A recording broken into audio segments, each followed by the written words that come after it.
This is actually our last week here. Well, where y'all going? We got this new spot on North, a store. We'll do the podcast out of there. That's dope, bro. That's just hard. Hell yeah. Yeah.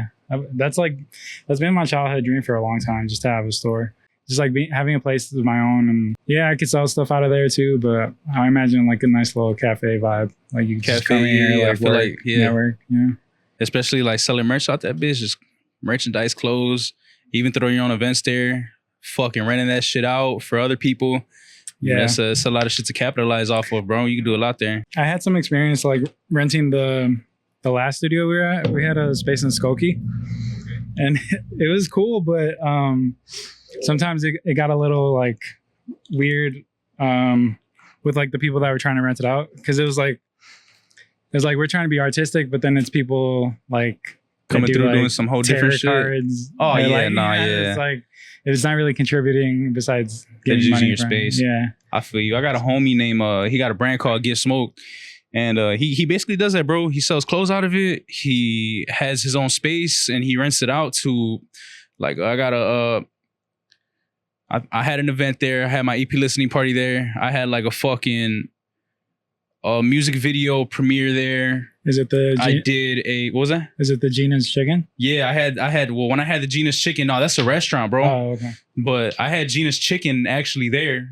And yeah, I know they use it as a dance studio as well. So he got some dope shit there. I guess, you kind of just grow what you want around your brand. That's some pretty dope shit. Like an outlet for people to come there and just use it like for their art. I feel like tarot cards is definitely an art, but I don't know if that fits in the realm that you want for your Nah, yeah. So that's what we were saying, like with this new store. We just want to be a little bit more selective of like who's gonna actually have the space and like who would we rent it out to. Yeah, so it's me, my cousin, he's a photographer, and then my friend Matt. He's do you know Silhouette? Have you seen him on Instagram maybe? He looks like a rapper, but he's not a rapper. You gotta show me him, bro. Silhouette. My fucking project's called Southside Silhouette. We got work. Damn, that's crazy. So he's a stylist. So he wants to offer like styling services, and also he's got like a curated collection of like vintage items he wants to resell and stuff. So it'll be dope, man. I'm excited. And then we'll do the podcast there. I'm hoping like by episode 100, we do like a live podcast. What episode is this?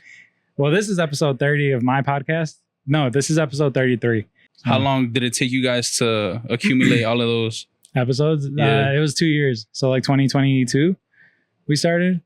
And we've been doing that for 2 years. And then I started my own because I feel like, for you, example, like I know you, but my friends don't really know you. So like this way I could get to know you a little more, and then I'll bring you on like user friendly, So how do you go about bringing people onto your podcast? Do you let them reach out to you? Would that be an option, or do you choose who you want on your podcast?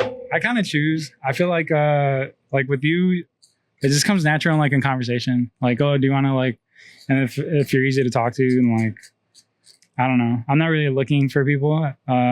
It's more just kind of let life do its thing. Yeah, like they just come to me, or like friends that I've been wanting to see that I haven't seen in a long time. Like, why not record a conversation? Like maybe one day we'll get paid from it, So hell yeah. Fuck yeah, bro. You will. Keep going. Promise you. All this shit you got going on is dope as fuck, bro. Yeah. From my perspective, it looks like you got some good shit going on.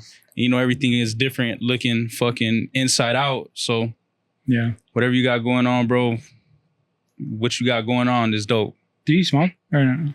Not really, bro. Okay. Nah, I don't really smoke on the weed. You go ahead, do you, bro. Shit. I used to chief hella, but that shit started making me paranoid, so I cut that shit out. Nah. If I wasn't getting paranoid, I would gladly smoke that joint with you, brother. Trust me. I used to smoke a lot when I was younger. And then just for some reason in like 2020, bro, I just used to, like, I was in college. I think I had a lot of shit going on in my mind, bro, and it would just heighten my thoughts in like a very negative way. And I would just be tripping, bro. And then like from there, I would just buy like an eighth and I would just bow pack throughout the day, like every now and then, and I would feel straight. But then like the more I started like walking away from it in a sense, I kind of just came to a realization, I don't really need it. Yeah. And then it's kind of been like that since. I haven't smoked probably since like November. And that was just once when I was at my listening party. I was fucking just chilling, and my boy passed the blunt to me, and I was like, you know what? If there'd be a fucking opportunity to hit a blunt, right? Like, I think this would be a fucking good opportunity. So, yeah, I didn't really feel it, but I was sipping on some champagne, so that probably had something to do with it. And then you say you're trying to cut back on drinking too, right? Yeah, I'm not much of a drinker, man. You know, it's kind of like cool to sip, you know? I'm a sipper. I'm not a fucking like, let's get fucked up, black out. Like, I blacked out a few times. I don't really like the feeling. You wake up the next day feeling shitty, look at your bank account and be like, damn, motherfucker spent like 150 on what? Yeah. Buying motherfuckers drinks. And after you go drinking at the night, bro, you know you gotta go get some food. And then just like, that shit just adds up. And you kind of just like, damn, I ain't really need all that shit, you know? So like for a while, I did take a break from drinking and I would still go out and it kind of just gives you the different perspective on like going out and not drinking and then like seeing everybody else drink, which is cool. You know, if you drink, do your thing. But I kind of just be there. I'm a very like observant person. So I'll just be standing there just kind of like people watching everybody just being like, damn, everybody in this bitch sweaty, drunk as hell. Yeah, I like old fashions when I do drink. Yeah. The good thing about old fashions is you don't drink that shit like a fucking...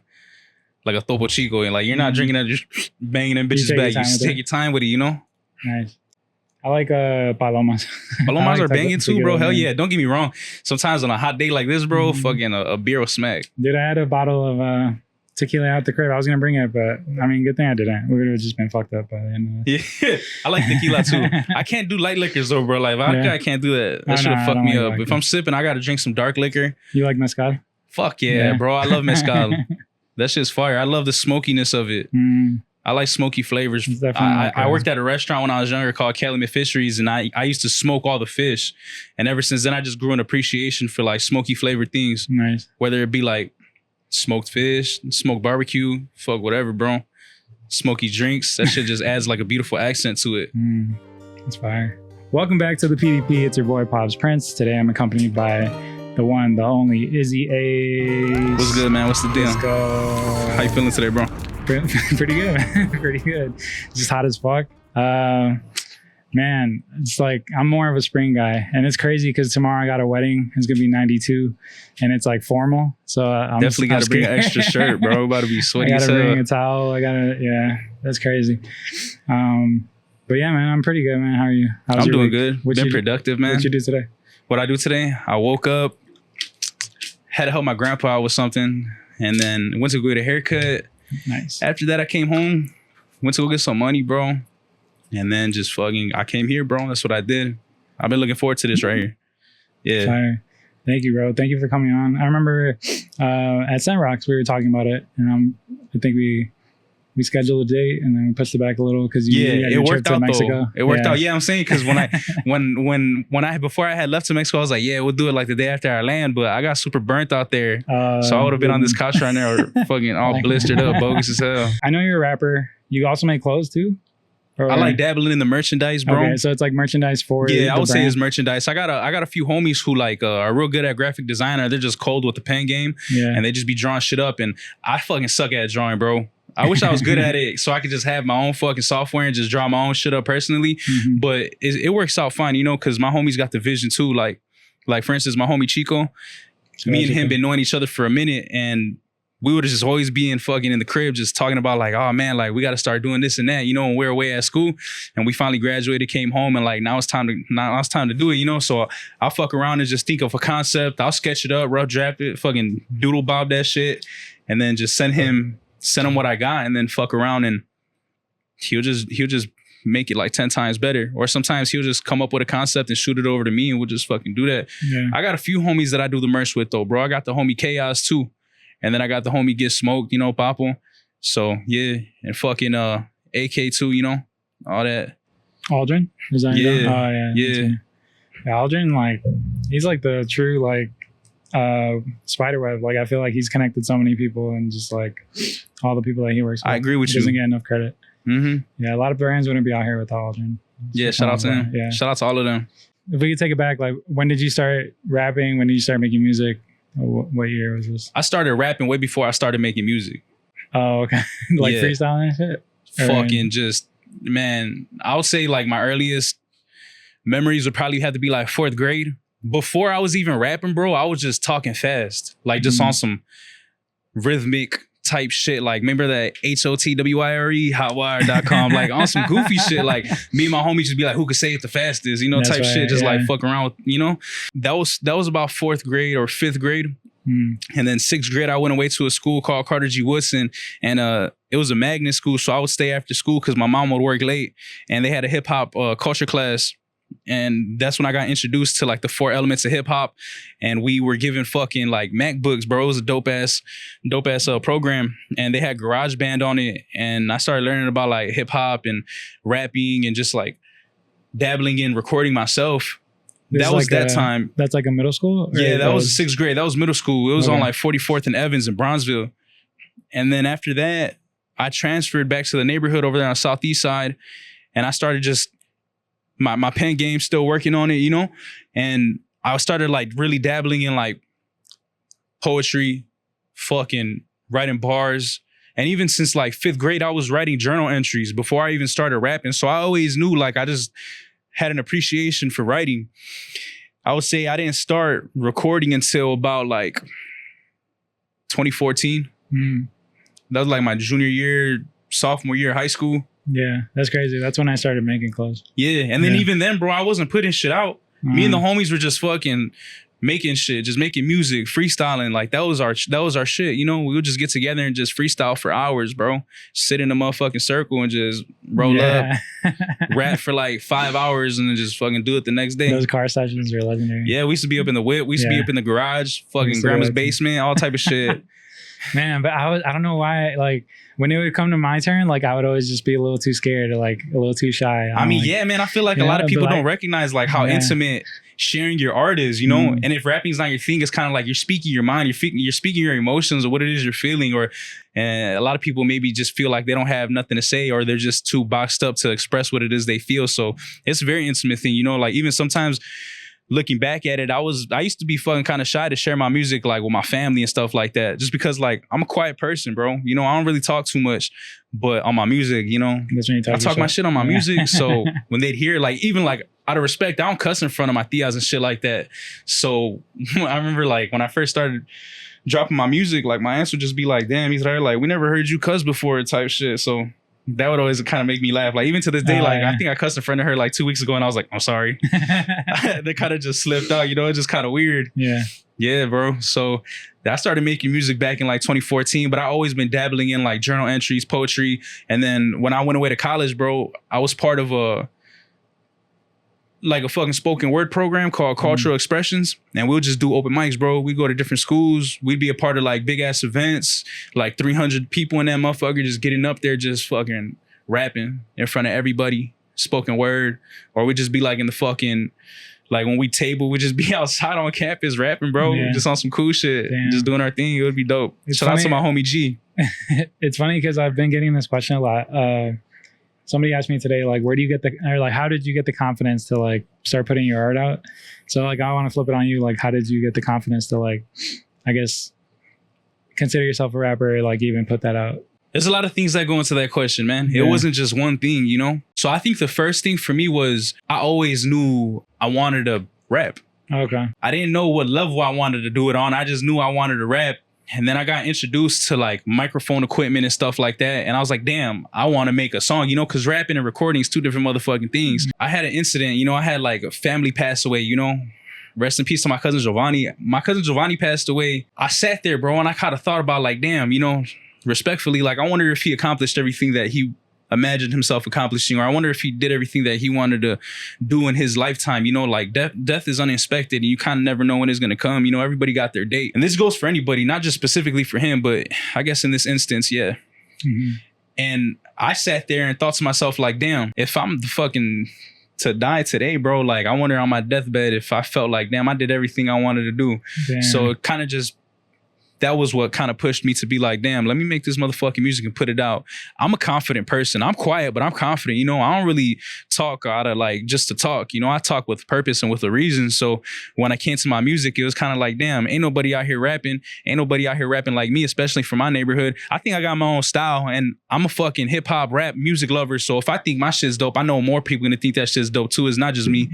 I ain't tripping on that. I know that for sure. That's fire. So that's what inspired me to go ahead and put it out. It takes a lot of confidence, and it takes a lot of recognizing who it is that you are. You know, that goes on any media of just like any medium of like creating fucking art, bro. Like it's like you're opening yourself up to strangers that don't know you, and then, you know, you're always gonna get those people who are gonna be like, man, they're fucking whack, you know? But Like fucking 9 times out of 10, them people ain't really doing shit themselves. That's facts. So it don't even fucking matter what the next person's gonna say. Just do you and make sure that you feel content with what it is that you're doing. Yeah. Wow. And then, so you have to teach yourself how to record it, or you do like all the producing, or you have some. Nah, I don't do no producing in terms of making beats, bro. I record myself, and I go to my homie Torino, codename Torino. Shout out to my boy Torino. He does all my mixing and mastering. Before him, I was with my homie Goldline. So shout out to Goldline too. He's the one who produced, mixed, and mastered my first 2 EPs. And then I had Donnie Katana produce my last project, and my boy Torino mixed and mastered Southside Silhouette as well. So that's the last project I just put out in November, bro. Nice. Do you remember like the first performance that so you said you were doing it through like a company that took you how to do open mics? It wasn't no company, bro. It was just a program that we had in the Multicultural Center at my school. It was part of the GBCC, which was the Gwendolyn Brooks Cultural Center. And they just had fucking like a program that you would go at a particular set time and during the week, and we just go there and just fucking practice spoken word or just rapping or whatever like form of writing you want to do. Yeah. And then we'll just be like, well, shit, we're going to do events too, you know, because that program was there way before me. It was like 20 years old before I even got to campus. So they've been doing that. And I got up in there and I just did my thing with it too. And that definitely built a lot of confidence for me, bro. Yeah. Getting in front of all those strangers. I'll tell you how I went in terms of the confidence, bro. I always knew I wanted to make music, right? But when I was in high school, I started recording. Everybody knew me already, though. So it was one of those things where it's like, I didn't really want to pop out the cut. And they'd be like, damn, look at Izzy, think he's a fucking rapper now. Like, random as fuck, you know? I guess in a sense, like when you first start doing what you do, you are a little, you know, shy about it and shit like that. So I knew when I went away to school, I'm going to come in this school already doing it. So motherfuckers are like, oh, that's rapper dude, you know? Yeah. Instead of just being like, he just came out of nowhere, started doing his thing. I came in that bitch already doing it. So like motherfuckers already knew what I was on. And when I came back home, bro, I was just turned up after that. I was just kind of like, nah, like performing ain't shit to me, bro. Like I'm gonna go up there and put on a good performance. I feel like that's a very distinguishing capability too. You know, you go ahead and make music and be dope, but the stage game be whack as fuck. You know, at the end of the day, nothing but practice. But I go up on the stage and I put on a good ass show, bro. I'm gonna go hard. I'm a acapella. I'm gonna fucking do all type of shit. I ain't just gonna go up there and rap along with my songs, bro. I'm gonna do some dope shit. That's fire. I feel like the best performances are like when in between sets or in between songs you like talk to the crowd, or you kind of have like crowd work, bro. Yeah. That's what makes it engaging. It makes it memorable. Just up there rapping like the whole time. It ain't shit for someone to just hop in the whip and play your project, bro. If you go up there and just fucking sing along to your songs the entire time, like what's the difference? You know, you got to go up there and leave a motherfucker walk away with a particular emotion that they could fucking, you know, put your name next to your face to, so that you leave them with feeling good. You know. Yeah. That's what makes a motherfucker build relationships with their listeners. Did you ever perform at like Connie's show, or am I tweaking? Connie's show? Nah, bro. I would always perform at where I met you at was South Ave, bro. South Ave show. Yeah, okay. That's where I had that's where I was doing shows at for a little bit. But South Ave would throw events and shit. I went there and I performed. Bourbon? Bourbon and Division, bro. Yeah, we used to do shows up in that bitch. And he would have his events and I'd perform up there. Shout out South Ave. And then ever since then, that shit just spiraled, bro. And then like a lot of, because he used to have mad vendors there. Yeah. And all the vendors fucked with my performance, and a handful of them reached out to me and would book me for their shows.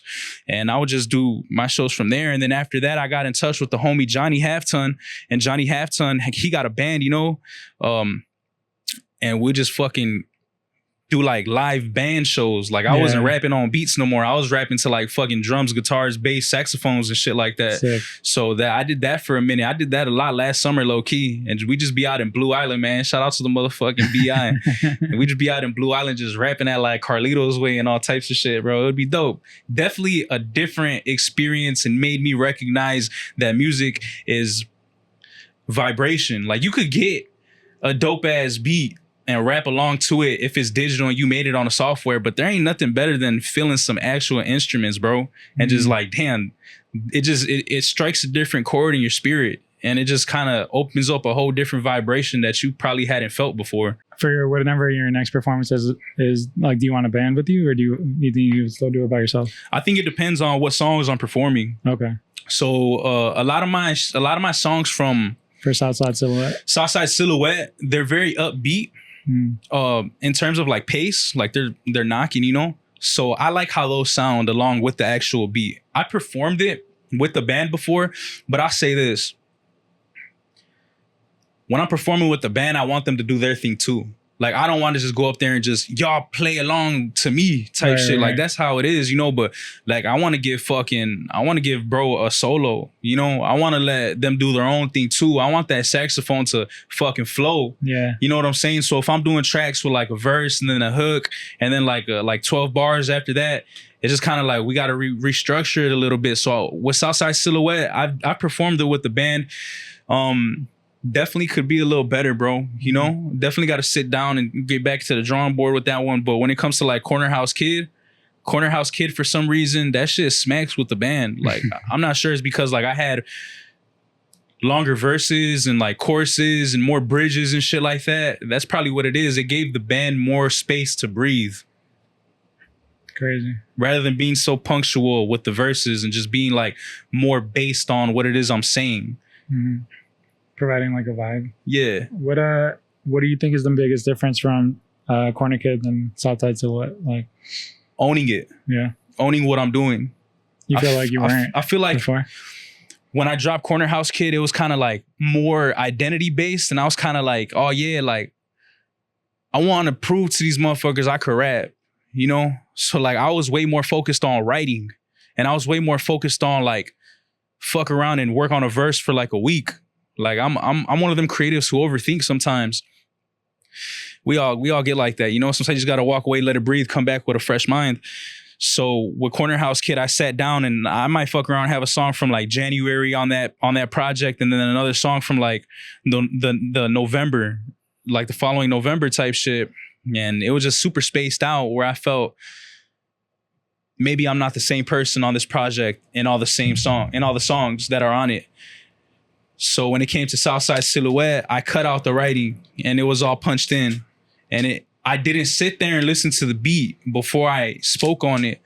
What I did was I would play beats, and like the first 5 seconds of listening to the track, I would know if I fucked with it or not. So if I fucked with it, I would cut it off right away and I'd go straight to the booth and I'd play it. And the first thing that came to my mind, I'd fuck around and say it like 10 different ways. And then the one that I liked, I would stick with it. And then I fucked around and made a chorus, or I made like the opening line, and I would just make my music like that, one line after the next. And I didn't write none of it. That's the difference, is that I kind of just owned it. I owned what I did, and I didn't give a fuck. And I spoke how I naturally speak. Yeah. Compared to like Southside Silhouette. I mean, compared to Corner House Kid, where I sat down there and I was, you know, fucking really tailoring it. Mm-hmm. So whereas Southside Silhouette, I was just going in there giving them me raw, not overthinking it. Yeah. How long ago was that you dropped it? Southside Silhouette, I dropped it in November. I recorded it in like 3 months, and then we mixed and mastered it for like 5. Are you making more music now, or are you kind of just pushing? Yeah, well, for me, bro, I'll say this. I'm working on singles and shit. And then behind that, I'm also working on strengthening my craft. Mm-hmm. I don't want to put out another project that sounds like Silhouette. Just like Southside Silhouette didn't sound like Corner House Kid. Every time I drop a project, not only for the people listening, but for myself, I want to recognize the growth. Because I feel like dropping projects that all sound the same that's just kind of boring, bro. You know what I'm saying? Unless like you're fucking Chief Keef or something like that, or like J. Cole or someone on a level where they have that solidified stamp sound where people want that, you know?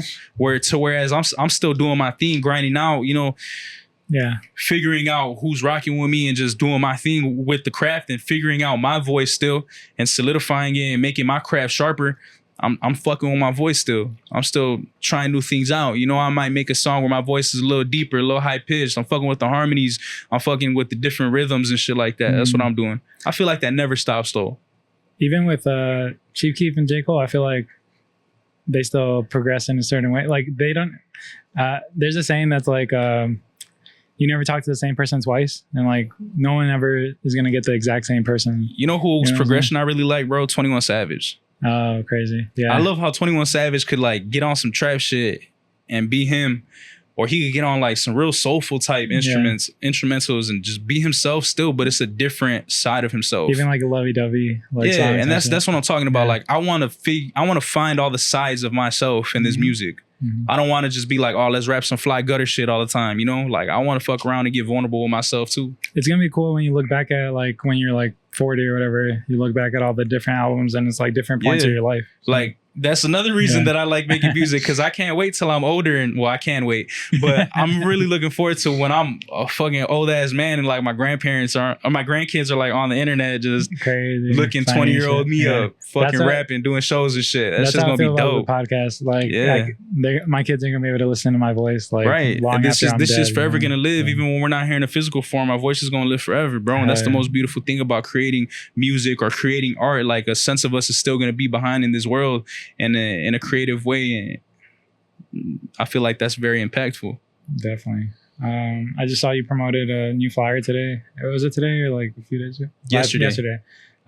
So Sabota's block party. By the time this comes out, it would have already happened. But are you performing? Yes, I am. Fire. And then what is it? Sabores is an event that I'm continuously making different events out of. You know, that's kind of just like the overhead thing. Sabores, like is this the first one, or this is the second one. The first one I had was back in like December, I think, and I did a show, and I had like a grupo come up, they performed too, and I had a homie perform, and we just all came together and just did a performance. Sold merch, just had a dope ass experience, and created a space for people to come through and just enjoy themselves and have fun.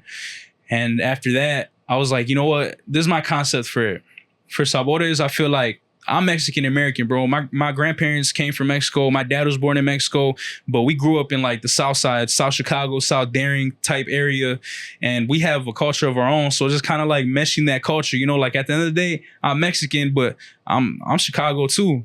And I feel like we got different flavors, bro. Sabores. There's different flavors to the culture that I represent.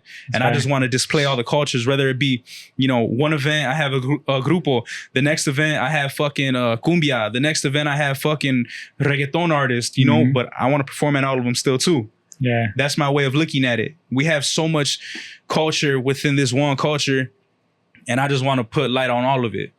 I love that, bro. I feel like I read this wrong. I thought it was going to be June 27th, but this is July 27th. Yeah, this is July 27th, bro. Time. No, that's fire. And I love that because I just recently I was supposed to do a group show. I won't speak too much about it, but they actually like canceled it like super last minute. And I was kind of like looking forward to it. I was like expecting to like sell some pieces there.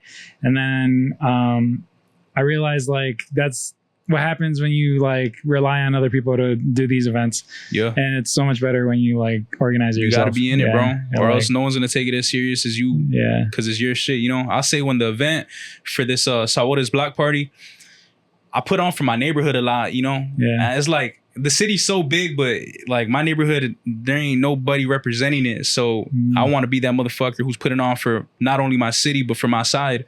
And it started off just being like, you know what? There's a community garden that I have in South Daring, and I want to do a performance there. So we went there, we got it done and shit like that. We got the fucking community garden, and then a little time goes by and we're like, fuck it, bro. Like, we should make this bigger. Like, fucking went to the alderman office. Let's make this a legit block party and like have more performances and have like more people there doing what they do and have shit for the kids and grill out and like just create a space that I'm saying, man. I just want to create spaces that leave people with real life experiences, bro. I think that's my main thing, is that the internet is a great tool, but I feel like too many people are just living on the internet. I want to do shit, and I'm doing shit in real life that are going to give people real life experiences that will never fade away, you know? Because at the end of the day, your phone could die, fucking the internet could crash and shit like that, and that shit's gone, you know? But like these real life experiences I'm putting together, I feel are more genuine. They create more of a community.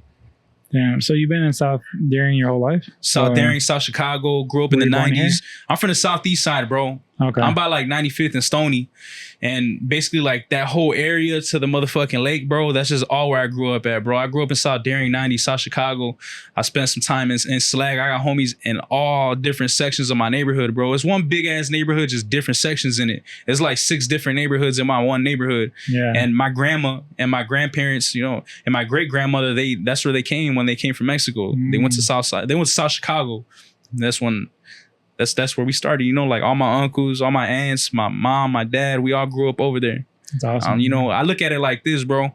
My grandparents, without them, I wouldn't be sitting in this room. You know, they presented an opportunity and created opportunity for me to even be like, damn, I want to make some music and do some creative shit, you know? Yeah. And I kind of look at it like, damn, what am I going to create for my grandchildren? You know, I don't want my family living in the same neighborhood that we came to the first time when my grandparents came from Mexico. Like, I'm trying to do some shit too, so they could look back and hopefully one of my grandchildren see this shit and they're like, damn, my grandfather did this for us. What am I gonna do for my grandchildren? Yeah. You know, it's all about just fucking growing, bro. That's kind of mindset that I want to apply and leave for my people. That's beautiful, bro. I was so this past weekend was Father's Day, and I was just thinking about like the hardships that my dad went through. Me and my family, we immigrated here when I was like 5. But I mean, I didn't really have to see too much of the struggle. Like, I remember like coming over here for the first time, we stayed in like a little apartment. We went to Melrose Park. So we moved to Melrose Park, and then, but I mean, he had to put the work in. Like, he came here first, and he flew us out and shit. But yeah, the immigrant lifestyle is crazy. Do you feel like with having like immigrant parents and grandparents, did they accept like you trying to rap, or like were they? Because you said you finished school, right? Fuck no, bro. So you had to get that degree for them to like leave you alone? The thing is that like when you're one of the first ones to go away to college, bro, they look at you and they put you on a pedestal, you know? Where did you go by that? I went to Western Illinois University. Oh, okay. That's in Macomb, Illinois. Yeah, so it's definitely a bus ride there, right? Yeah, nah, fuck a bus ride, bro. I had to take the motherfucking Amtrak for like 3 hours or like a 4-hour drive, you know? What I said about pedestal is kind of, I don't know if that's the right word, you know, but what I'm saying is that, you know, they're like, damn, my grandson went to college, you know? Like, my grandpa always tells me stories about how he had like 2 pairs of pants with holes in it, you know? Like, real broke, bro, just like sharing tortillas type shit. Like, that's all they had to eat. So when you go to college, bro, like, that shit, it does something to them, you know, makes them very appreciative, which, you know, they should. You know, I should be appreciative for that opportunity as well, which I am. So when I came back to school and shit, I mean, when I came back home and, you know, I'm on my music shit and I'm just like working little side gigs and stuff like that, you know, they'd be like, yo, what the fuck you go to school for, you know? What did you go to school for? I went to school for communications, music business, and creative writing. Yeah, so you're still in the field. I'm still in the field, you know? The same field. But like, I sit down sometimes, bro, and I'm trying to think like, there's no fucking job on paper that I want to work. If I'm being real with myself, I just want to get some motherfucking money and do what I love to do. I feel like the best thing you could do in life is live your life and create a living off of your God-given abilities, and that's what I'm aspiring to do. That's what I'm working on right now. Yeah, even like event promoting is its own thing. Like, if you've been doing it, I mean, this is the second year of the Sabota's block party, but like, I'm sure it could be lucrative if you like charge entry. I don't know. But then you got to be an event promoter and all the time. There's always like things like, I never know if it's better to get a day job doing what you love, because then it kind of takes away from your craft. Like, for instance, when I started my graphic design job, now I'm kind of tired of working on graphic design stuff because I do it for work, you know what I'm saying? So like, that's why I got to switch it up with the podcast, or like painting, or like, I hate charging my people, bro. Yeah. Like, I don't want to make money off my friends and family. That's true. Yeah. I want to make money off of strangers. The whites. You know, like, I appreciate the support, bro. Yeah. But like, I want motherfuckers who don't know me, like, supporting my shit. Yeah, that's true. Like, I want to be able to pull up to the hood and do dope shit for the free, because I wish that someone did that for us. Your merch is fire though, so hopefully you just get bread off that. And then, hell yeah, you know what I mean? I appreciate that. Because I feel like that's for like rappers. If it's not ticket sales, it's merch. It's right? merch. Yeah. And you definitely, like, this isn't a regular blank. I don't know what it is if you want to just disclose it, but I feel like the shirt feels really good, and then the print on it is crazy too. Yeah. I think, I like how the attention to detail with this, and then the photo shoot you did was fire too. With like I got some more shit coming out too, bro, along with Sabotes. So what I have in my mind, bro, like I said about that real life experience shit, you know, I just put out this project, Southside Silhouette. And I ain't trying to just put it out and forget about it, you know? Like, I want to create an event tied to a video, tied to some sort of merchandise that people could physically have in their hands with every song on the project, bro. I feel like I worked hard, and this project is so fucking dope that each song deserves their own spotlight. So that's what I have on my mind. And that's what I'm going to do for the rest of the year. Dude, because literally at the Sunrock shit, like, it was everybody was congratulating me, but then they hit you with the, so what's next? Right. I'm like, I'm trying to enjoy my event right now. Like, bro, I had a homie, bro. I seen his ass at the car wash, And he's like, what's next, bro? You've been kind of quiet on the gram. And I was like, bro, I just worked on this project for like a fucking year. Fuck you, me, what's next, bro? Like, I'm gonna keep pushing this shit, you know? Yeah. That shit, it made me sit back and think like, damn, you know, like we consume things so fast. You gotta keep going, bro. You can't stop. Like, you gotta work on multiple things at once. But you gotta find your rhythm in it. You can't overload yourself and just expect to be all good at it like that. Like, this shit takes time to find a rhythm that fits with what you got going on in your life. Yeah, people's attention spans are really short, so you kind of just have to keep breaking it down for them. And I'm sure there's like lyrics in your raps that people haven't even like really comprehended. So like, even like the simplest lyric, bro. Yeah, off of Block Shaking, took your bitch to Gina's Chicken when she wanted Benihana's. I made a whole event and merchandise out of that, bro.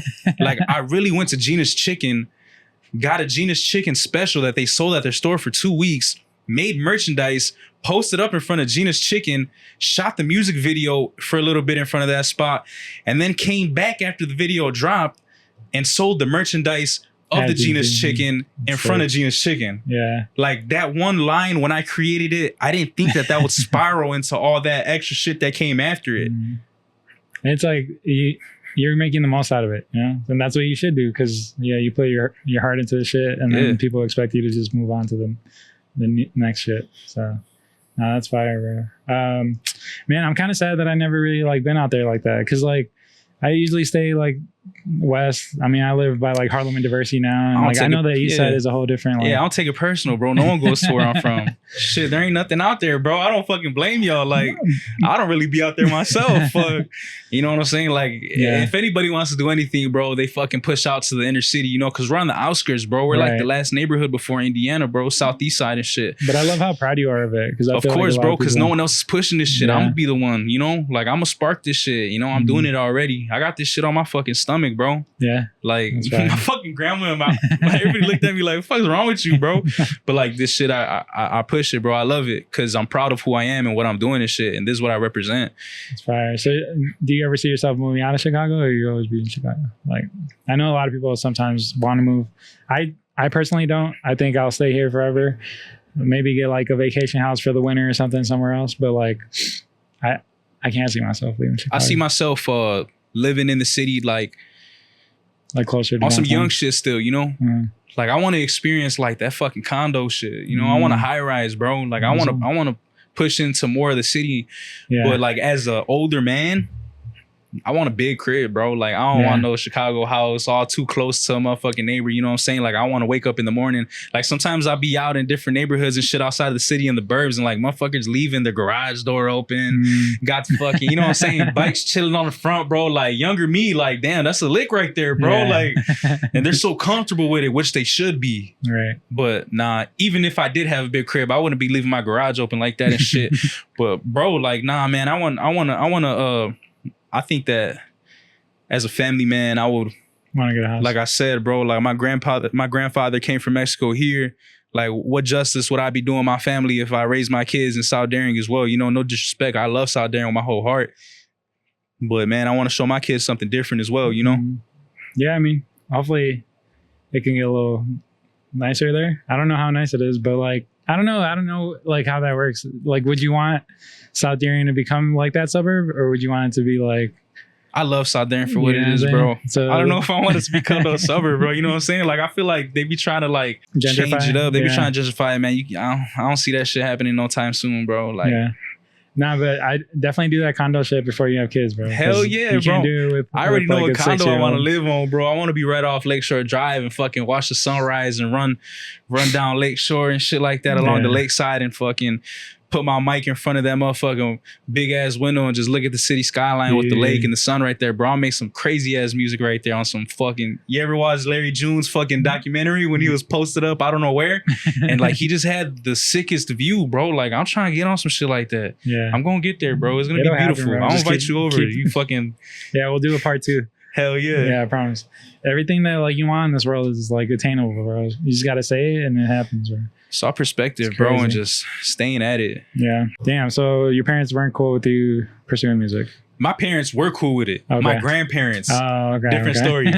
What I'm doing is actually selling. Yeah, yeah. You know, like when I posted up in front of Gina's and I came back with that wad of money and I showed my grandma like, I was out there for like 2 hours. Look at all this money I got. And they're like, what the fuck? Like, that should, you know, they come from that mentality where you work hard, you know, as we should be. I'm grateful for having that instilled in me. I'm trying to work smart, bro. You know what I'm saying? Not saying that they don't, but I feel like as Latinos, bro, like, we get these jobs that are just like physical and they're hard on our bodies and shit like that. At least for what I know, like my grandparents came up working in factories, bro. You know, like my dad's out there doing construction, you know, and like those are all respectable things. But like growing up, my dad was always like, I want you to use your brain, man. He's like, my fucking body hurts. Like I'll be outside in the heat. I'll be outside in the cold when it's raining, you know, like I'm out here regardless of what the weather's like. I don't want this for you. Like my body hurts, bro. So that was just always in my mind. Like, I'm a smart dude. I'm gonna figure it out. There's so much motherfucking ways to make money in this world, bro. It's just about figuring it out. And I feel like that's why the rich stay rich and the broke stay broke. Because we do what we're taught and we do what we see. And you just gotta know money, bro. You gotta know how to play with the money and you're gonna find your way. No, it's just learning that financial literacy, bro. The same reason that your parents would get mad at you, or like your grandparents in your case, or like my parents, you are doing what they're like they want you to do, but they just don't see it, or like they don't know that it's possible. It's hard to grasp.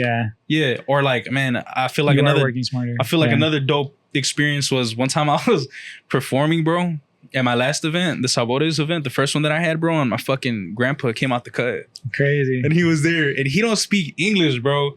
So sometimes like he'd be like, what are you saying? You know, I got this song called Too Many Faces, but he likes that song, man. Too Many Faces.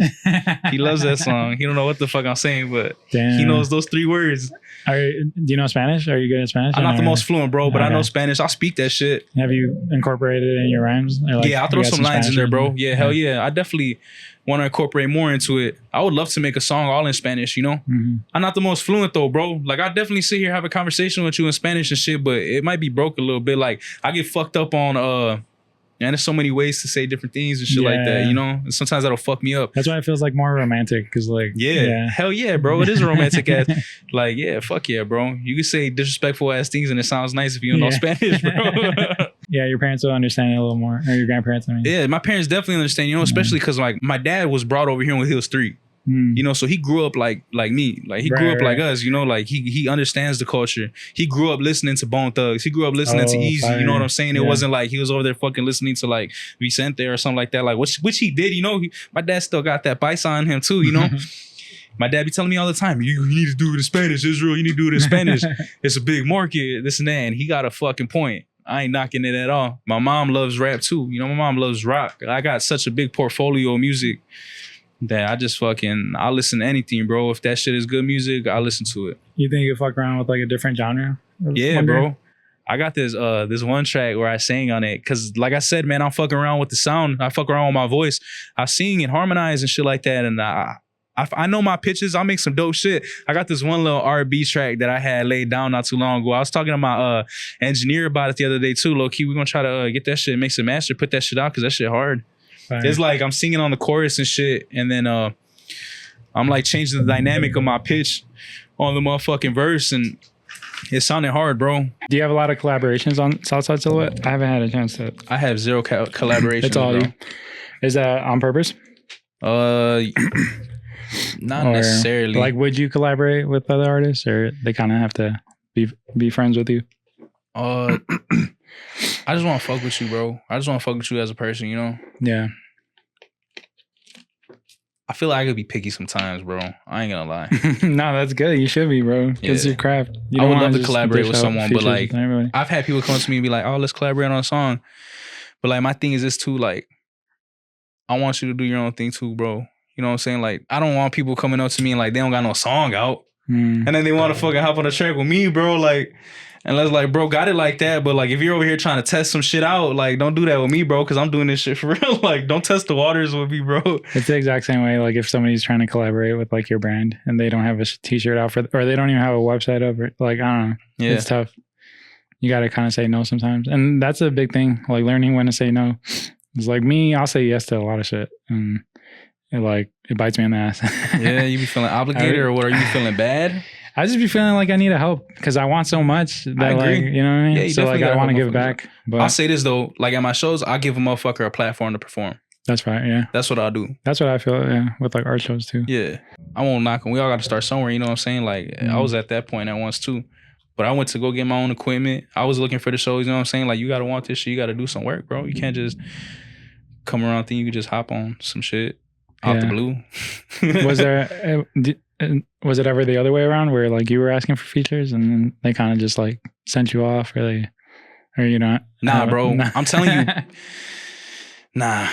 I've always been to myself, man. I just always locked up in my basement, just fucking making music all day. Nice. And then it just kind of just stayed that way in a sense. Like I appreciate my my privacy when I make music, bro. Like sometimes like the homies would be like, let us come to the studio. And I'll be like, y'all fucking the vibe up, bro. Low key. Like I need to take like, I need to fucking be by myself, bro. Cause I'm gonna fuck around and say the same line for like 10 times. And I don't want y'all looking at me and I'm gonna start fucking tripping out and shit and feel uncomfortable. Yeah. Low key, I miss going to, so I don't know if you know Jose Franco. He's like one of my best friends. I think I follow him on the gram, bro. He makes music. He's a rapper too. He's a Mexican He got rapper. long hair. Yeah. Yeah, I just started following him on the gram like two months ago, I think. He's hard, bro. He got like some dope ass beats. He's got a show on July 1st at a ramen shop. Hell yeah. I fuck with his shit too though because he got some bars, bro. He ain't just out here fucking no bubblegum rap. He's out here with the fucking 3-4 syllable rhymes and I respect that. Yeah, he likes to write. But yeah, I used to go to the studio with him and I was probably like a really bad like studio friend because I was just like on my laptop working on my shit. And I never thought about like, damn, from his perspective, I'm probably not doing anything for him. Like I should be listening to music and trying to give him feedback. I don't know. That's cool though, bro. You know, like you're just doing your own thing too. Like I feel like it gets a little. Like, what do you want in like someone at the studio with you? Don't interfere when I'm in the process of creating what I'm creating. Fire. Okay. You know, like go ahead and give your input. Like maybe like I could switch up the pitch a little bit and shit like that, but don't try to create what I'm creating. Like let me do my thing and figure it. Let me fill it out. Cause sometimes I go into this zone where I'm just fucking creating something and I don't know what I'm creating, bro. And it just kind of creates itself. So like when you have like someone in your ear trying to navigate it for you, it's like, I'm the one creating it, bro. Like, you know, or sometimes it depends on how a motherfucker says something, you know, to where it's like, you know, like, yeah, that's a good point, you know. But if you just want to come in here and just like you ain't hopping on the track, bro, don't really say nothing, you know? Yeah. And then, but at the same time, you can't have yes man. No, 100%, right? bro. So, yeah, you gotta keep real people around. I think my thing is this, bro. I love music so much that if I create a whack track, bro, I know I'm creating something whack. Like I might fuck around and like make some whack ass shit, and the whole entire time I'm creating it, I'm like, this shit's whack. But like, you gotta get them shots in sometimes. Oh, that's fire. You know what I'm saying? There's stuff that maybe could turn fire eventually, or like it's a numbers game in my opinion, bro. Like I'm telling you, when I first started making music, I would write everything. And I'm an overthinker. I might fuck around and spend like a week working on like a 24 bar verse, you know? So like now my process is different where I'm just hitting the booth and just creating whatever the fuck I create that day. And then by the end of the month, I might fuck around and have like a handful of tracks that I really fuck with out of everything I created the month. It's a numbers game in my opinion, bro. It's just like create as much as you can and then you pick and choose which ones that you really fuck with to put out. And that's how I look at it. It's crazy. I always see those Wayne interviews when they tell him his bars and he doesn't remember like what he said. That's crazy. He's been in the game since he was like 14, bro. That's fucking crazy. Yeah, he's like, I said that. That shit do be funny as fuck. He's like, that shit fire. Like relearning. Do you have like a favorite song of yours that people need to listen to like today? Yeah, I got a few, bro. You want to shout them out? Too Many Faces by Izzy. Oh yeah, that's the one your grandpa likes. That's it. Yeah. I went hard on those verses, bro. I was hungry as shit when I wrote those motherfuckers, bro. I really fuck with Block Shaking. Yeah, I saw the video today. Block Shaking's hard, bro. And then I fuck with Bel Air Blue. That's a good one. Rest in peace, my cousin Lalo. And then I feel like All Southside Silhouette is really hard, but those are definitely my favorite. I feel like in terms of like not only beats, but like the verses and shit. I really fuck with the verses that I did on there because, you know, like I'm saying, like, I don't really fuck with like the 1-2 syllable rhymes, bro. Like I might have some scattered in there and shit, but like when I'm writing, bro, or when I'm recording, like I really try doing some like four syllable rhymes, bro, or like anything past that. Like that's what I fuck with. Like someone who doesn't make music might not recognize it, but I do. Yeah. And that's what I like. So that's what I'm creating. So like someone who dabbles in the rap and fucks with the rap, they're gonna see it, bro, and that's for them. That's fire. Yeah, dude, and you could apply that to like any other medium too. Just like with art, I'm sure there's stuff in my like paintings that I put because only other like artists would notice. Right. And, like, yeah. You're like a student of the craft. Yep. Like, you know what I mean? Yeah. Speaking of block shaking, Chico asked, block shaking music entertainment. What's the vision? Block shaking music entertainment, man, that shit comes from my childhood, bro. Just what is that, like a company that you want to start? Block making music, block shaking music ENT. That's just kind of like what I had put my project under, bro. That's kind of like what I felt was the overall concept of Southside Silhouette. Like you play that shit when you shaking a block, man. You ride around.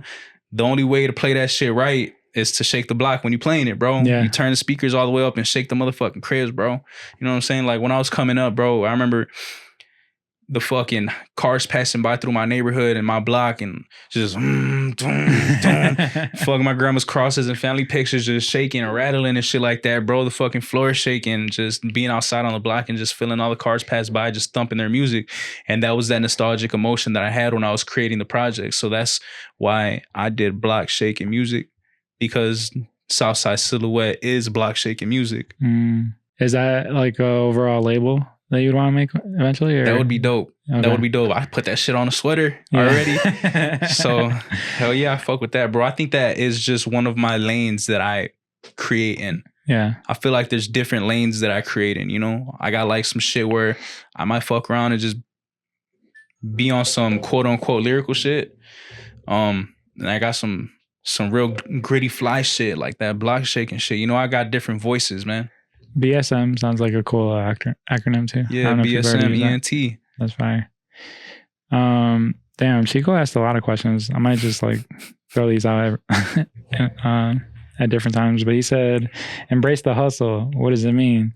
Are these like your quotes or songs? Yeah, bro. ETH. Okay. ETH has 3 acronyms, bro. It started off as Ewing to Hoxie. So Ewing is the street that my mom's family grew up on. And then Hoxie's a street where my dad's family grew up on. My parents aren't together, bro, so I bounce back and forth. But both of those streets are in my neighborhood. And man, that's what I represent, bro. I represent everything in between that. I represent all that shit. So you and the Hoxie is what I do. And embrace the hustle is just a motherfucking, you know, something to live by, bro. Like when shit gets hard, you embrace that shit. You embrace the hustle. You know, when shit's going good, you embrace that shit. You know, whatever comes with it in between, you embrace it all. Because that's the only way to get through it, and that's the only way to continue to grow. So you got to embrace the hustle. The hustle comes with a lot of different fucking, you know, hurdles and shit, but you got to embrace it to get through it. And then the last acronym is Empower the Hood. And all of those ETH. That's what I do. Embrace the hustle, empower the hood, and you know, I'm you and the Hoxie. Yeah. Damn, these are like fire t-shirt names too. Yeah. Like these guys I'll be having so like much shit on my mind that I'll be like, I don't know which one to stick with, bro. Yeah. Just kind of like one big umbrella, man. I love it. Yeah. No, you're a true artist, bro. I could tell. Damn. I wanted to ask you about, okay. So I have a 6-year-old. He goes back and forth between his mom and me. I guess like from your perspective, like, was it hard being 26? Is that like, do you see like it impacted you in any way, or what was it for like cool? You know, like, was it okay? Is he an only child? Yeah. Oh no, he's got 2 brothers, lucky. Because they got my the same little mom. bro. So he has a little brother from her, from a different person, from her mom, from his mom. Why? I do too. I have 3 other siblings that my father has with. They all have the same mother. I'm the only child from my mom and dad. Okay, so why do you feel like the siblings? Does that matter? Yeah, I think so, bro. I move best alone. Oh, okay. I'm super independent, bro. I feel like that comes with being not only like an only child in a sense, because like me and my siblings have a huge gap in age. Like my little sister just turned 18. You know what I'm saying? Like I got a fucking 6-year-old brother. Yeah. like I got 20 years on this kid, you know? But are you guys cool? Or? That's my little man right there. Yeah, hell okay. yeah. Shout out to my white boy. His name's Emiliano. Fire. Okay, so that's what. So why is it hard? I think he's just the type of person he's probably might be. This is just my experience, bro. I think that I just man, sometimes it all comes down to the relationship you have with your child's mother, bro. Okay. Like if you guys are fucking spiteful and always talking shit to each other, and you know you put him in between that, bro, he's gonna grow up looking at y'all relationship, bro, and he's gonna kind of like in a way how I do it. I feel weird talking about relationships, bro. But I ain't gonna lie, like growing up, sometimes my mom and dad, bro, they weren't fucking best terms, bro. Yeah. There'd be a lot of arguing. Go tell your mom I said this type shit. You know what I'm saying? Like it just be some fucking rude, like ignorant shit. Yeah, bro. I get you. And then fucking always having to fucking go back and forth. I'm grateful that I got both my parents and my family, you know. But sometimes like that going back and forth shit, bro, that shit could be kind of whack. That's good to know, bro. I think about that a lot, bro, because like it hurts not being able to be with my kid every day, bro. Like I wish in some weird way like we could all live in like one big house and like we could get along. And me and my baby mama are like totally fine, but we don't fight. We're really cordial. So I'm hoping it doesn't affect them, but just like going back and forth, I can't help to think. I feel like that's what it all comes down to, him. man, is the relationship you have with his mother. Because even though you guys aren't together, that's still his mother. That's real. And vice versa. Mm-hmm. Yeah. So you guys gotta treat each other with the respect and, you know, make sure that because like at the end of the day, bro, like even though you guys aren't together, like that's mom and dad. Yeah. You know? Like I still got pictures from my mom and dad when they're together. Just because like growing up, bro, I never had my parents together. Like I was like single digits, probably like I don't even think they split when I was like fucking 5 years old. Like I was super young, never lived in a house with my parents together. I don't have no memories of my parents ever being together, you know? So like when I see old photos of when they're like high school sweethearts and shit like that, I'll be like, damn, like I wonder how that shit would have been. You know, I wonder how I would have been a completely different person if I grew up in a house with both my parents. They're such different people.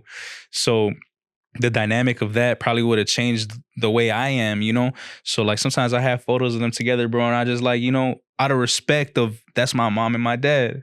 You know, I know that they both moved on and shit, but those are my parents at the end of the day, you know? Damn, so that's like awesome to hear because I've always wanted to like imagine like, yeah, what is Lucas going to think about? Because I try to keep our pictures too. But then with my girl, she kind of gets like, yeah, she like, why didn't you throw them out? Or like, why do you still have that? I mean, she got to have the respect too, you know? Like, I don't know. Like, no, that's real, bro. She got to have the respect, bro. That's your, you know, obviously, like, you ain't on no slime shit. It's not like you out there being sneaky or nothing like that. But like, you appreciate those pictures, right? I do. Like, I appreciate those pictures, bro. Hell yeah. Like, every time I find a new one, I'll be like, damn, like, I love this picture, bro. Like, my mom and dad look so fucking young, you know? Shit like that. Do you wish that they stayed together? Or do you know that, like, maybe they would have got into it so much that it wasn't good for them? Because I guess that's something that I need to. Nah, yeah, man. They don't match. Okay. They don't match. My mom is the complete opposite of my father. Yeah. And you know, my father's a great person. My mother's a great person. They're just different people. No, that's cool. That's really cool. Like, I don't think enough people say that. Because people need to know when they're not meant for each other. Yeah, for sure. My dad, he's a fucking hothead, bro. Yeah. And my mom is like so like laid back and like fucking spiritual and shit like that, bro. Like she be like, I don't got the time for that. But then my dad, like, completely different person. Like he be taking charge. That motherfucker, what he says goes type shit, you know? Is there like, I know you said there's not that many like creative people in your area, but like, did you see entrepreneurship like up close or like somebody trying to make some family-owned businesses that your family has? In my family? Yeah. My compadre Xavier, man, he got his own fucking carpet company, man. Shout out to Xavier. What you saw him like grinding and like, hell yeah, bro. Since we were younger, he's our age, bro. He's fucking like 27 years old. He been doing this shit for like 10 years, bro. And maybe like 8 or 9. No, 10 years old. Nah, but he's 17. He's damn near like your age. So yeah, he's my age, bro. He been grinding that shit out. You know what I'm saying? My cousins, I got cousins that are barbers and shit, man. That's definitely some entrepreneurship, you know? Who else, man? Damn, man. Nah, man. I don't really got like nobody who owns businesses. My cousin Vida, my cousin Mayra, they do like eyelashes and nails and shit like that too, man. Shout out to my cousins. Man, to touch back on that inspiration back in my neighborhood though, man, I feel like the only person who inspired me was the Jiggy Jade, man. He's an artist from my neighborhood, bro. He has some shit going, you know what I'm saying? Is he still in Chicago? He had to sit down, do some time, you know. He'll be back out though. I'm trying to set up this motherfucking position so when he comes back, bro, he could just You know what I'm saying? I already got the motherfucking train moving, bro. I fuck with Jiggy. He goes hard. That was probably like the only, you know, my like my second single is called Free Jiggy. And I called it Free Jiggy, bro, because I felt like nobody in my neighborhood was making some dope shit. And I was like, damn, I need a motherfucker out here who's going to make me feel some pressure. Yeah. So Free Jiggy. Yeah, he's dope. There's a lot of people in my neighborhood who make music that are definitely in their own lane, you know? There's a lot of creative people out there in my neighborhood. But Jiggy was probably like the only one that I seen. He had a vision to take it bigger and make this shit like in a way that I want to do my shit. Yeah. That's right. That reminds me of like ASAP Yams or something, or like a Earl Sweatshirt. Like they just went away for a while and then they came and like went crazy. I feel like a lot of people do stuff just to like share with their friends. I don't want to do that. I want to fuck around and ride through the city and hear someone playing my shit out their whip and not even know I'm next to them. You know? Yeah, that's fine. We got a question from overseas. He said, what song do you wish you wrote bar for bar, any genre? What song do you wish you wrote? Man, I'll just listen to that Oprah and Gail by Benny the Butcher, 2 Chainz, and fucking and Wayne, bro. They got some crazy ass bars on that bitch. So it's like a song that you're like that you wish you made? Yeah, fuck yeah. I wish I could make Love Sosa. That shit goes hard as fuck too, bro. That song's never gonna get old. Yeah, dude. Did they perform it at Summer Smash? Or do you know? Man, hell yeah, he performed. Yeah, I was there, bro. It got rained out and I dipped on like a fucking goofball. Oh, I should have stayed there. Yeah, I tripped big, but it's all right, man. Everything happens for a reason, for whatever reason. Yeah, because you thought it was gonna be canceled. Like the fucking because they made motherfuckers evacuate, bro. Oh my god. And we're in the parking lot for like an hour and some change. Yeah. I wish I wrote What's Going On by Marvin Gaye. I wish I wrote Street Struck by Big L. I wish I wrote Cream by Wu-Tang. I wish I wrote Homes by Jiggy Jade. I wish I wrote fucking man, there's a lot of shit that I take inspiration from, man. There's so much beautiful music out there, you know, more than rap too, man. Chico asks, what advice do you have for other creatives who feel like they're lacking connections? They're lacking connections? Yeah. Shit, that's something that I'm still working on too, bro. You ain't gonna make no connections at the bars like that, bro. You know what I'm saying? Like, if you're one of them creatives who just want to be out and about, man, you need to get yourself to like a space where other creatives are gonna be at, you know? Like, you might fuck around, make a good connection, fuck around in Pilsen or some shit like that, you know? Yeah. But like, I feel like it's weird talking business over like being drunk and shit like that. Like, that's not the motherfucking place to do it. Cause then you're gonna get their number and then they're gonna be like, oh, we had that conversation. I don't remember. Who are you? Type shit. You know what I'm saying? I've had that happen to me before, bro. That shit is whack as fuck. And then I just, man, you got to get out into these creative spaces, bro. You got to find the communities, or you got to create a community, and you just got to build relationships, bro, by being yourself and being genuine and not being a fucking dick. Or weirdo. Just being fucking straight up, man. You out here trying to scam motherfuckers. I don't know about y'all, but I could tell when a motherfucker's acting fluky. So I won't even fuck with you like that for I don't even want to fake kick it with you, bro. Yeah, a lot of these art shows, a lot of these rap shows, if I was trying to make connections now, I would just go to like local art shows and talk to the people that I look up to, like a Joe Freshka. It's like a Rello or like Don C. Just like say hi, you know? It doesn't like that makes all the difference, just saying hi to people. Right. And not being a weirdo or acting fucking struck. Like when I went to your event, you know what I'm saying? Like, we probably been following each other on the ground for like, what, a year or two? Probably like 2 years, bro. Maybe even 3. Yeah, I remember since that South Ave event. That's when I followed you. I had bought that shirt off you, bro. The Cops Make Pigs Look Bad. Yeah. I bought that shirt off you, and then ever since then, like, I ain't never hit you up, bro. I just been watching your shit, you know what I'm saying? And then when I went to your event, because my boy Chico, we had both seen it and we're like, let's pull up. And then we got there, bro. And then it was just genuine, you know? Motherfuckers ain't trying to be no weirdos and shit like that. Just have a fucking conversation and you see where shit gets you. And now we're sitting here. Yeah. I'm glad we followed up. I remember this one time, bro, I met this DJ in Pilsen, bro. And I was like, hey, we had like a conversation that previous night, bro. And then he was like, we were talking about like spinning my tracks and shit like that. Messaged him the next day and he's like, I was drunk last night. I don't remember a theme. And I was like, man, fuck this guy, bro. I was blown as fuck. Oh, man. Let that shit go. What do you do when you feel discouraged throughout the journey of becoming Izzy Ace? Embrace the hustle. Okay. Pray to God. Yeah. Take a step back and recognize this all part of the game. And even them shots you miss, sharpen your craft. You know what I'm saying? Like, if like you gotta take them shots, bro. Let your fucking mind breathe, bro. Oh, yeah. Go out for a walk or some shit. Go take a ride through the city. Go kick it with some real friends. Hang out with your fucking grandparents or your mom or your dad or something, or your siblings, you know. I love hanging out with my younger brother. I feel like he reminds me like that the world is whatever the fuck you want to make it, you know? Yeah. Like we could sit here 26 years old or older or fucking 21, 18, or you know, there's some teenagers out here stressed out too and shit like that, or life happens, you know? But like when you meet like a young child who doesn't know a sense of urgence to get their shit right and they're just living life and not knowing what the fuck they're gonna do tomorrow, and they're just joyful to be around you, that shit makes you look at life different. That makes you be like, damn, you know, like this life shit really ain't as hard as motherfuckers make it seem. Do you see a lot of yourself and your brother? Or like, are you guys similar or like very different? I feel like me and my sister are the most similar, bro.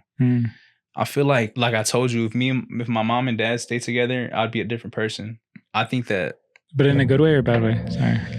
Like, what do you mean? I don't know. Just different. I don't know. Yeah, I definitely wouldn't be who I am right now.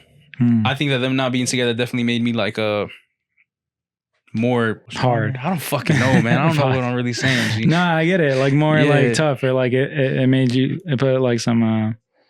I feel like I don't depend on people. I got you. Like harsh, maybe. All right. That you don't seem harsh. You're more like yeah. Like I get the energy that you're like very strong individual. I don't know. I feel like my dad moved out from the neighborhood when I was younger, and they grew up like in the suburbs a little different. Okay. I think that their upbringing, I guess your upbringing was definitely different. You're definitely raised by your environment. So yeah. Okay. I think me and my sister are the same though. I think we have a lot of similarities. What advice would you give them if they're listening to this? Like, I love y'all. That's not even advice, bro. I love y'all though. Yeah. I'll tell Justin to keep practicing, hitting the gym. And then when he makes it on the fucking Cubs team, bro, I better have some season passes, bro. Tell my little sister, man. Damn, so you're a Cubs fan? Huh? Fuck yeah, bro. You know, I say this, man. I grew up on the South Side, so like on my mom's side, definitely like Southsiders and shit. Ride for the Sox and shit. My dad's a Southsider too, but for whatever fucking reason, my grandfather rocked with the Cubs. So that's just how it went, you know. And then if I have to admit it, bro, I love the Sox. I love going to the game, have a great time. I love the Sox fitted, you know. So you catch me in a Sox fitted, that's just it's a clean ass hat. But if they were going against each other, I would go with Cubs. I love Wrigley too. Wrigley's dope as shit. Yeah. Hell yeah, you have. This is a dope ass environment to be in, you know. I haven't gone to a baseball game in so long, and if I do, it's always a Sox. I don't know if I've ever even been to a Cubs game. I should though. I would also fucking, when it comes back to my siblings, bro. I'll tell them just to follow their heart, bro. Hit the gym. Be honest with yourself. My little sister's about to go to college, so you gotta keep that mind right, man. You know, you gotta stay in the gym, focus on them books, but still enjoy yourself. But don't be a goofy.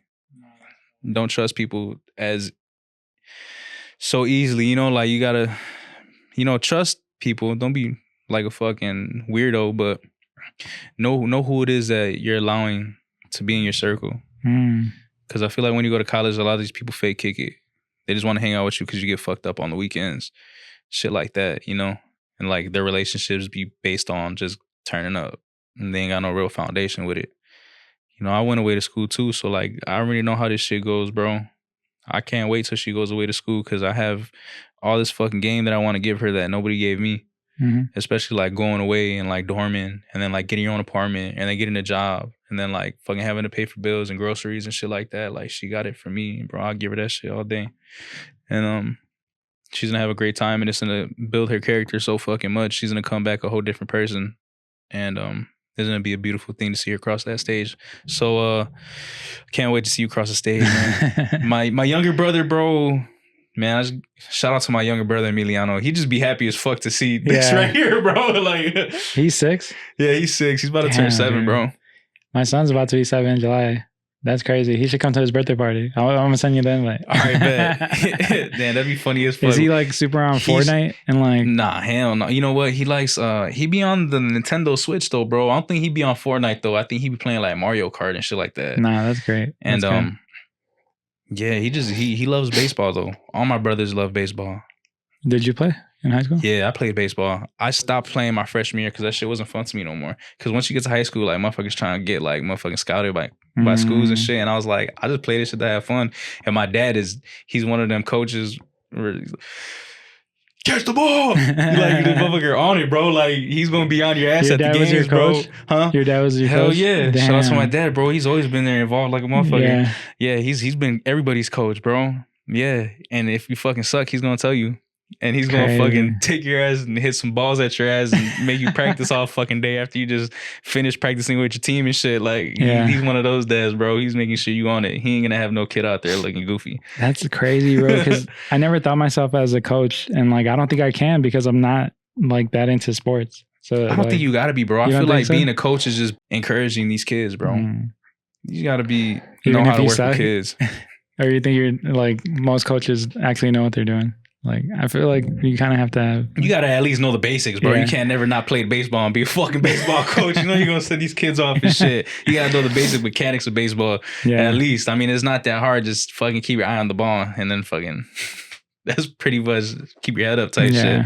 I had hoop dreams for Lucas, and then... He'll play with his shoelaces on the bench or something. And I'm like, he's just more of an artist. I get it. He's different. He's just like me. Some people might fucking want to be cooks, bro. Yeah. Shit. That'd be fine. Whatever it is, man, you just gotta let these kids try different shit. I feel like a lot of times, like, these parents be pushing on what it is they wish they did on their kids, which is cool, you know, but like, if you like wish you were a fucking baseball player and you're making your kids play baseball and he's obviously not having fun, like, let him do something else, bro. You know? That's real. All right, man. I think that wraps it up. Did you have any like events you want to promote or songs you want to push? Man, I just want to tell y'all, man, check out my project, Southside Silhouette. The name's Izzy Ace. It's on all platforms, bro. It's on Apple Music, Spotify, YouTube, pretty much everything that I could check off. And I got Sabores coming up July 27th. It's going to be from 2 to 8 p.m. on 105th South Hoxie and South Daring. It's a block party / music performance. I got myself and I got other performers as well. And I'm inviting the whole city, bro. It's not just going to be restricted to just my neighborhood or nothing like that. We got a community garden. Y'all could come kick it in and shit like that. And we're just going to be having fun, man.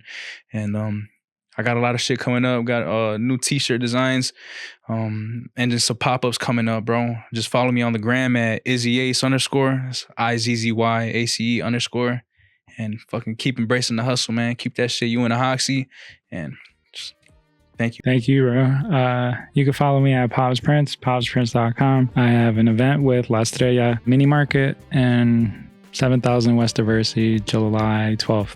We're doing a Dragon Ball Z theme show. So pull up, come play Xenoverse. It's like a tournament. We're doing a tournament, cash prize, first place, and some other prizes, and art from local artists. And yeah, I still have some plushies. Hit me up, popsprince.com. All right, guys. Thank you for listening. Stay fly.